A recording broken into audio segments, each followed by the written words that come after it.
Du coup, la souffrance qu'on sent dans l'abus sexuel est tout à fait connectée au niveau du deuil. Cette semaine, je t'ai parlé du deuil toute la semaine. J'ai commencé cette semaine par une vidéo qui explique le deuil ici. Je t'ai parlé mercredi de l'expression du deuil dans le surpoids. Et je vais te parler de la place du deuil dans les abus sexuels dans cette vidéo aujourd'hui. Alors pourquoi je te dis que la douleur qu'on a vécue après un abus sexuel est connectée au deuil? Je te rappelle que le deuil est une difficulté d'adaptation par rapport à une nouvelle situation. Ça veut dire qu'on avait une identité, on était dans une situation dans laquelle on aimait bien. Il y a un événement qui arrive pour 90%, 90% du temps, c'est pas nous qui le provoquons et ça vient pas de notre propre chef. Et ensuite, on est dans une nouvelle situation, il y a une nouvelle configuration à laquelle on ne s'adapte pas. Et c'est ça la sensation de deuil, elle est dans la difficulté d'adaptation là-dessus. Et donc, dans un abus sexuel, on avait notre vie elle était bien, elle était normale, elle était ce qu'elle était finalement. Il y a cet abus sexuel, et ensuite, on se retrouve dans cette nouvelle vie, entre guillemets, où on est blessé, on est torturé par la manière dont cet événement est présent dans nos 5 sens. Ça veut dire les souvenirs qu'on va en avoir, les choses qu'on va encore entendre, si on n'a pas de chance, ce qu'on va encore goûter, tout ça. Et dans cette nouvelle situation, avec ce nouveau paysage interne finalement, parce que si on prend un événement c'est arrivé une fois, hein, t'as pas de chance, t'as croisé la route de celui qu'il fallait pas croiser, ça a duré un quart d'heure et voilà. Mais donc extérieurement, tu n'es plus dans la situation, tu n'es plus dans ce paysage-là. Mais c'est ton environnement interne qui a changé. C'est à l'intérieur de toi, avant que ça arrive, tu étais dans un beau pré où il faisait super beau, machin, ou une plage ou quoi que ce soit. Et là, tout d'un coup, tu es dans un endroit dangereux, quoi, où tu te sens pas bien parce que régulièrement, tu es bombardé par les souvenirs, par les images, par les voix, par les sensations et tout ça. Et donc, ce qui se passe, c'est que ton environnement interne a changé. Et tu n'as pas les outils pour t'adapter à cet environnement. Tu ne sais pas comment faire, parce que c'est comme beaucoup de choses dans la vie, on ne reçoit pas le manuel d'utilisation pour nous sortir de tout ce genre de choses-là. Et donc, on fait ce qu'on fait tous à ce moment-là, c'est qu'on commence à lutter contre ça. Comme on ne sait pas quoi faire de la douleur, comme on ne sait pas quoi faire de les émotions, on veut les repousser, on veut ne pas les sentir, on trouve que c'est pas juste, on trouve que pourquoi nous, etc., etc., etc., qui est naturel, qui est presque notre fonctionnement par défaut, mais qui est la pire manière pour nous sortir de nos problèmes, c'est essayer de lutter contre ces problèmes-là. Et je ne sais pas si c'est un belgicisme, ça, lutter contre, mais bon. En tout cas, aller contre ça et essayer de nous battre contre ça, parce que à chaque fois qu'on se bat contre quelque chose, on le fait exister d'une certaine manière. Alors qu'il faudrait faire un peu d'aïkido émotionnel ou d'aïkido mental, dans le sens où pouvoir le prendre pour le renvoyer, mais dans un premier temps, accepter ces émotions, ces sensations et tout ça, pour pouvoir les transformer en quelque chose qui vont ou nous faire grandir ou nous libérer. Ça veut dire que je vais, parce que je ne sais pas faire autrement à ce moment-là, et la plupart du temps, je suis accompagné par des gens qui ne savent pas le faire non plus, et donc je commence à me battre, je commence à souffrir, je commence à être victime de ça. Et forcément, c'est absolument pas une circonstance, un paysage qui est chouette à vivre. Donc, je ne parviens pas à m'adapter à cette nouvelle situation, à ce nouvel environnement, à ce nouveau paysage interne autour de moi. Interne autour de moi, c'est bizarre à dire, mais vous comprenez l'idée. Et donc, du coup, c'est là que se trouve le malaise. Tout le malaise, il est là. Si, moi, il m'est arrivé, j'ai eu une cliente un jour qui m'a appelé parce que sa fille avait subi des attouchements. Et c'était genre le samedi et le mercredi, on a fait la séance. Et la fin de semaine suivante, elle était voilà, comme si rien ne s'était passé, entre guillemets, hein. Mais elle a repris sa vie normale. Et donc, c'est un événement qui a duré que quelques jours dans sa vie. Parce que tout d'un coup, elle a, entre guillemets, su quoi en faire, ou elle a pu travailler avec quelqu'un qui a pu l'aider à en faire quelque chose. Et donc, tant qu'on ne sait pas quoi faire avec, on vit dedans. Et on ne parvient pas à s'adapter à tout ça, on ne parvient pas à savoir quoi faire. Parce que d'une certaine manière, on va dire, oui, mais je ne dois pas m'adapter à tout ça. C'est pas que tu as à t'adapter, c'est que tu as à pouvoir en faire quelque chose. Et donc le malaise, il est là. Si tu peux transformer ça, il n'y a plus de malaise, entre guillemets.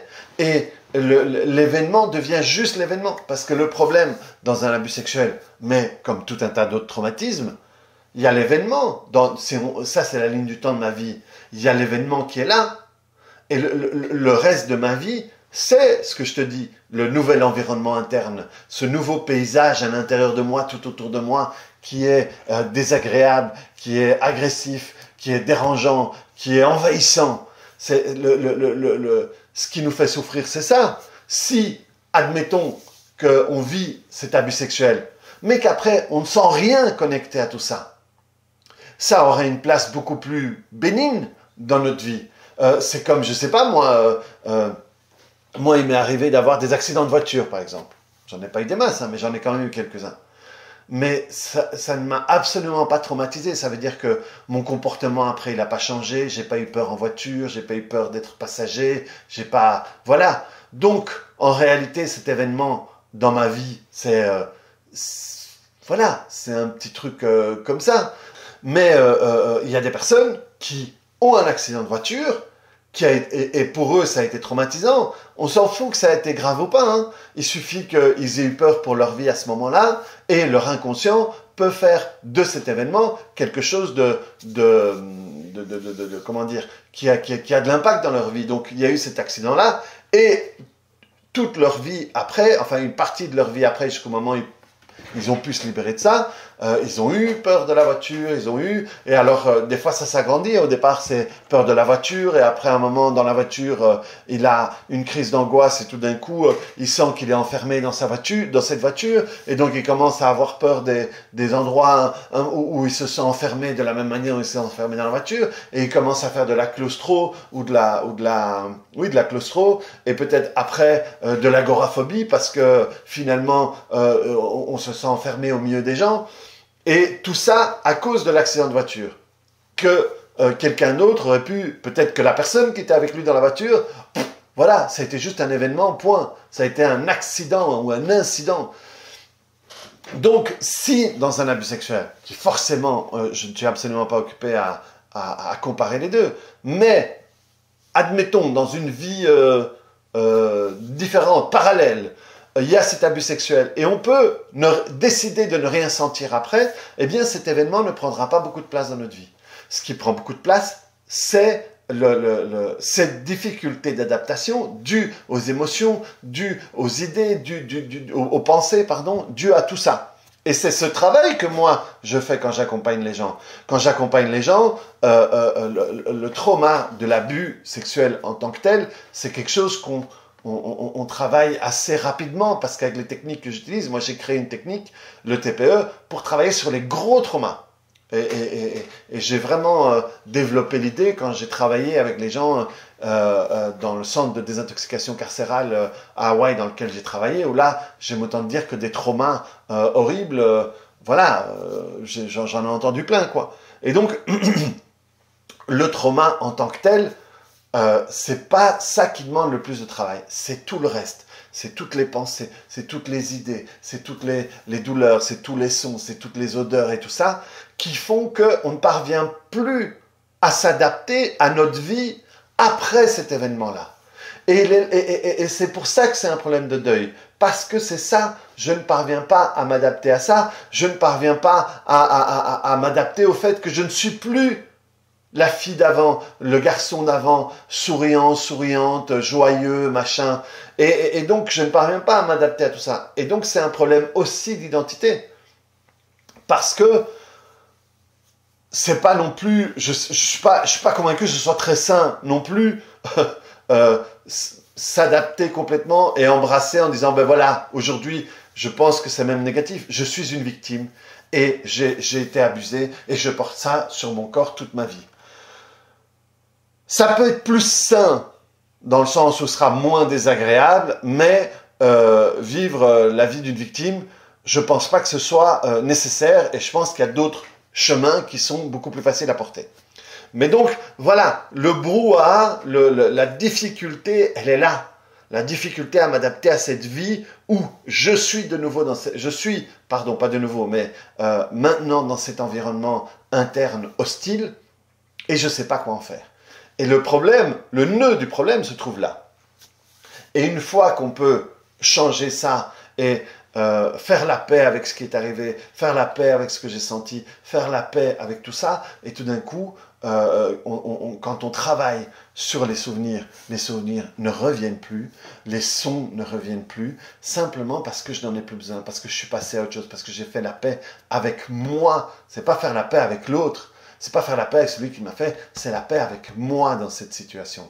Et à partir de là, on peut reprendre. Donc, il y a eu cet événement, il y a eu ma vie après, il y avait ma vie avant. Et on peut reprendre, si vous voulez, on fait un pont et on reprend sa vie d'avant.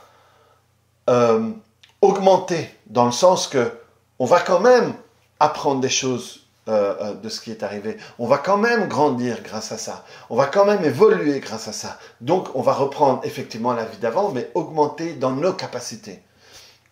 Et on va être plus fort, et on va être plus, il y a même des choses qui finalement étaient peut-être en faiblesse chez nous avant, qui vont être en force maintenant. C'est pour ça que le travail qu'on fait là-dessus, les personnes qui sortent de là se sentent plus fortes après, parce qu'il y a tout ça qui se passe. Mais voilà, quelle est la place du deuil qui, c'est une place très importante dans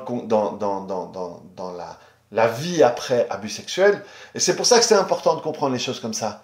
Parce que du coup, tu sais où travailler. Et c'est pour ça que moi, dans mon accompagnement, je me permets de faire ça, de donner un cadre d'1 mois.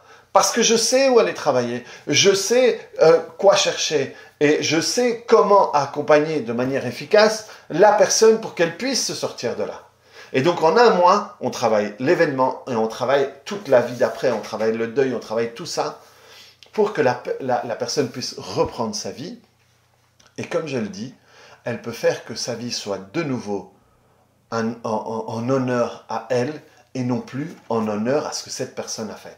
Parce que malheureusement, les personnes qui ont subi un abus sexuel sont dans une cellule où elles font honneur à cette saloperie qu'on leur a fait plutôt que honneur à leur vie. Donc voilà les amis pour cette semaine sur le deuil. J'espère que ça vous a plu. Mettez-moi en commentaire si ça vous a plu, si ça vous a aidé à comprendre certaines choses. Cliquez sur le bouton j'aime, abonnez-vous si ce n'est pas encore fait. On se retrouve la semaine prochaine pour une autre thématique ou des vidéos indépendantes, je ne sais pas encore. Et en attendant, vous pouvez revoir cette vidéo ici ou la voir si vous ne l'avez pas encore vue parce que à nouveau, voir ou revoir, ça permet de comprendre plus de choses. Si on est thérapeute, ça nous permet de voir les choses différemment. Si on ne l'est pas, à un moment, c'est une information qui rentre et qui peut nous aider à peut-être prendre les choses différemment. Ça veut dire que la prochaine fois qu'il m'arrive un truc, à un moment, mon inconscient, il peut aller piocher une information que tu as écoutée ici et qui va t'aider à mieux vivre ça. Donc, revois cette vidéo. Salut!